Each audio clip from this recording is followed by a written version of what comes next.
Аэропорт Нюрба обеспечивает регулярное авиасообщение Нюрбинского района с Якутском. Также полеты на Вахтово и поселок Накын. Аэропорт относится к 4-й категории, имеет грунтовую взлетно-посадочную полосу. В 2021 году советский аэропорт вошел в федеральную программу развития транспортной системы страны.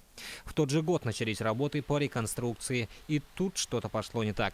Подрядчик, который взялся за 3-миллиардный объект, включил, что называется, заднюю.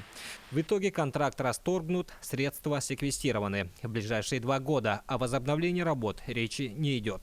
О подрядчике, который взялся за эти работы, подал на расторжение контракта в прошлом году, и с ним расторглись, и работы на данный момент приостановлены по реконструкции. Выполнено, что у нас только 550 метров взлетной полосы отсыпано. Рулежная дорожка отсыпана, перрон отсыпан, завезен материал, это арматура, трубы, ограждение завезено, все у нас находится на территории.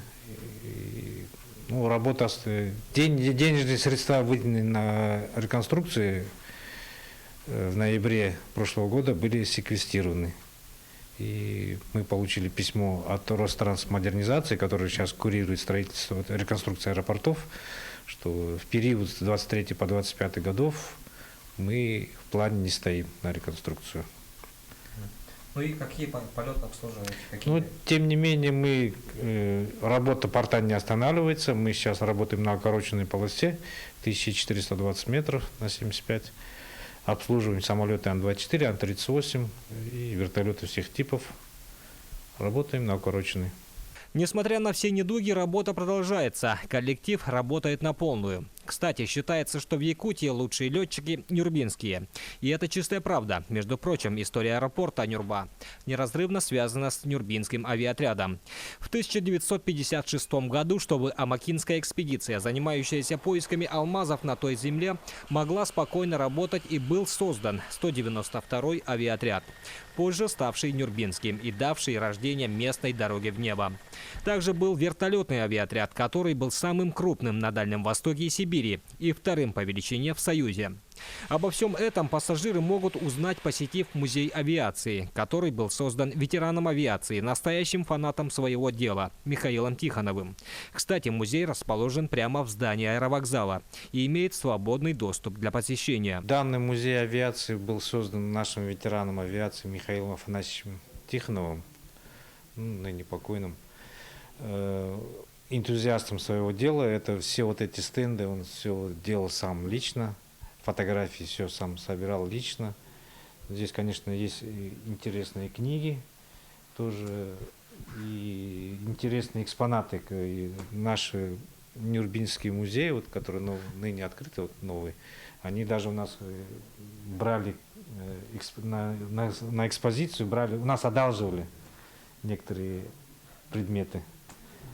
Так, в целом у нас, как уже говорил, что у нас музей находится в здании аэровокзала, здесь открытый доступ. Любой пассажир, любой человек может зайти в любое время, в период работы аэропорта. Музей рассказывает об истории развития авиапредприятий или вообще авиации в целом в Нюрбинском районе? Авиации, он рассказывает об становлении именно авиации Нюрбинского района. Здесь у нас много фотографий, и как это все происходило, как это все начиналось. И люди приходят, смотрят, даже у нас запрашивают с Якутска, бывает, звонят, просят фотографии прислать, этого, допустим, или этого, что-то там. Мы из книг что-то черпаем, тоже даем материалы. А вообще есть в других аэропортах Якутии такого рода музеи, которые действительно рассказывают об авиации? Я пока не могу точно сказать, но, по-моему, сейчас подобный музей создали в городе Якутске, дворец Гагарина, по-моему, называется. Потому что мы эти фотографии все сканировали, тоже туда им направляли, они у нас запрашивали. То есть это своего рода уникальный музей? Да, это получается своего рода уникальный музей. Тут аэропорты Сунтар, Вилюйск, Верхневилюйск. Это когда мы были одним целым предприятием, У нас было полярная авиалиния, вот здесь представлена тоже и аэронавигация. Ну, после 90-х годов мы это все разделились. Сейчас отдельные все аэропорты, аэронавигация, полярная авиалиния тоже отдельные структуры, отдельные организации. Уважаемые пассажиры, начинается регистрация билетов. Оформление багажа на рейс 9973, вылетающий по маршруту Нюрба-Акын. Рейс выполняет авиакомпания «Алроса». У вас табылгак пассажирдар, Нюрбаттан Акын, который «Алроса» авиакомпания «Тоғын-тоғыз» өттөнүш Нюрбада рейсигер, билет он на багаж толууда сағаланна. Сейчас аэропорт обслуживает по 2 регулярных рейса. Также со вторника по пятницу вылеты на Накынскую площадку и санитарные рейсы. Кстати, в Нюрбе базируются 2 воздушных судна, один из которых Ми-8 на санрейсы. Все эти рейсы проходят под чутким контролем службы организации перевозок. Во-первых, аэропортовая деятельность – это в первую очередь обслуживание пассажиров, оформление, загрузка, выгрузка почты, груза и, естественно, наземное обслуживание. И вот наша служба конкретно занимается курированием всех этих процессов. То есть пассажиры полностью – это наша сфера деятельности, оформление пассажиров, их сопровождение полностью из воздушного судна на воздушное судно, оформление перевозочной документации для экипажа и курирование полностью наземного обслуживания процессов именно воздушных судов. То есть таких как, допустим, если требуется заправка, подогрев воздушного судна, то всем этим курируем мы. То есть все Да. это через Весь вас процесс проходит через нас. То есть мы получаем информацию о движении воздушного судна, там расчетное время прибытия и все такое. И оповещаем все наши службы, которые в аэропорту находятся, что нужно, во сколько. То есть полностью все мы курируем. Наша служба занимается этим. сколько полетов слушают? В неделю, примерно у нас получается 2 раза в неделю летают регулярные рейсы Якутск-Нюрба-Якутск и обслуживаем также вахты, перевозку вахты на площадку Накын.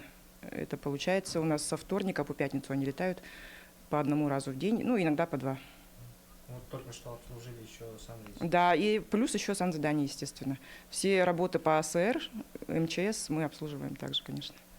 Ни один вылет, ни одна посадка не проходит без контроля диспетчеров. Нюрбинский центр организации воздушного движения контролирует все полеты.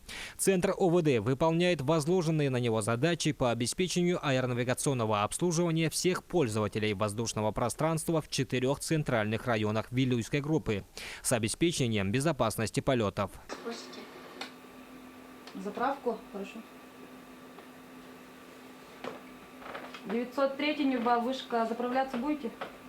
903, ответь 139. Нет, не будем. Поняла. Не будут заправляться? Принято, не будут. Нюрбинский центр обслуживания воздушного движения филиала аэронавигации Северо-Восточной Сибири работает с 1995 года. После отделения службы ОВД и службы РТОС в отдельные предприятия по использованию воздушного пространства, которое было в 1995 году Саха, государственное предприятие Саха Аэроконтроль. После ряда реорганизации сейчас мы работаем как филиал аэронавигации Северо-Восточной Сибири, государственная корпорация по организации воздушного движения в Российской Федерации.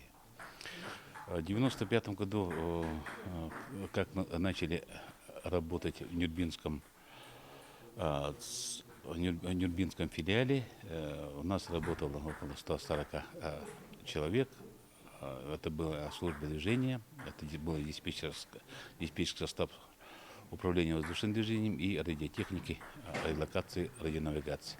В настоящее время у нас с 2007 года к нам присоединились, как и раньше, как в Нюрбинском авиапредприятии, службы движения, службы РТОС наших ближайших аэродромов. Это Вилюйск, Верхневилюйск и Сунтары. И там у нас сейчас работают подразделения Центра полетной информации, аэродрома Вилюйск, Верхневилюйск, Сунтары. Там у нас тоже находится ОВД РТОС. В 2016 году мы завершили федеральную целевую программу по модернизации единой системы организации воздушного движения. Это в аэропортах во всех этих перечисленных аэропортах было заменено полностью оборудование, оборудование связи, оборудование навигации. И, например, в Вилюйском отделении, в то время отделение, было построено 2 новых локатора, трассовый, аэродромный. Ну и, соответственно, все навигационные системы были обновлены, включая диспетчерские пункты. Весь коллектив прошел курсы повышения квалификации, подготовлен и готовы выполнять возложенные на нас государственной корпорацией задачи по обслуживанию воздушного движения с обеспечением безопасности полетов. Ну и можно было сказать, что в филиале у нас 2016 года по 2021 год у нас было завершено создание регионального центра единой системы организации воздушного движения Якутск, и там все верхнее воздушное пространство, которое управление, все перешло в Якутск, и там работает диспетчера, которые обеспечивают воздушное движение, все пользователи воздушного пространства, это включая и иностранцы, и включая те международные трассы, которые соединяют Северную Америку со странами Азии. Это у нас трассы Полер 3, Полер 4, ну и, соответственно, те международные трассы, которые соединяют Европу, Азию и проходят через наше воздушное пространство. То есть, как раньше, вы сейчас международные рейсы не слушаете? Да, мы сейчас в 2012 году мы передали, то есть тех специалистов, которые работают, имеют допуска по требованиям ИКАО 4-5 уровня, мы перевели их в Якутский центр, и сейчас они работают в региональном центре, то есть обслуживание и международных, и всех пользователей воздушного пространства нашей зоны ответственности, которая обеспечивает над всей республикой Саха-Якутия. Гражданское авиасообщение в Нюрбе работает в штатном режиме. Несмотря на все сложности с грунтовым ВВП, аэровокзалом советского типа в 21 веке, авиаторы Нюрбы обеспечивают население безопасными полетами. И все же надеются, что в ближайшее время реконструкция аэропорта возобновится, что коллектив будет работать уже в современном, обновленном здании аэропорта.